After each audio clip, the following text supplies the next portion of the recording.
This is the GR1 Smart Bracelet. I'm not kidding. I've never seen one before. It's a true smart bracelet. Ladies design. Tighten it up to your wrist, but I've got it loose because I want to show you. It does indeed have all of the electronics in the back that make it function as a smart device.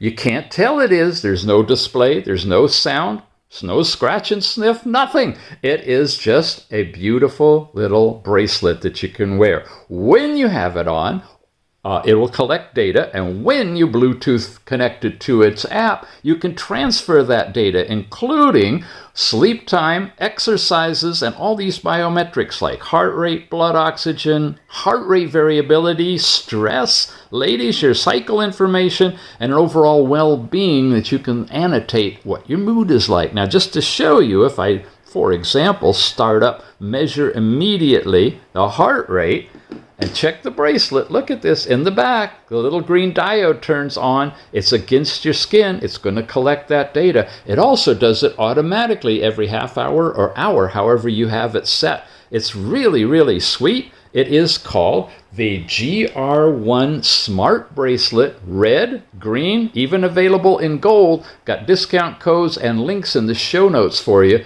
Great Valentine's gift. Check it out.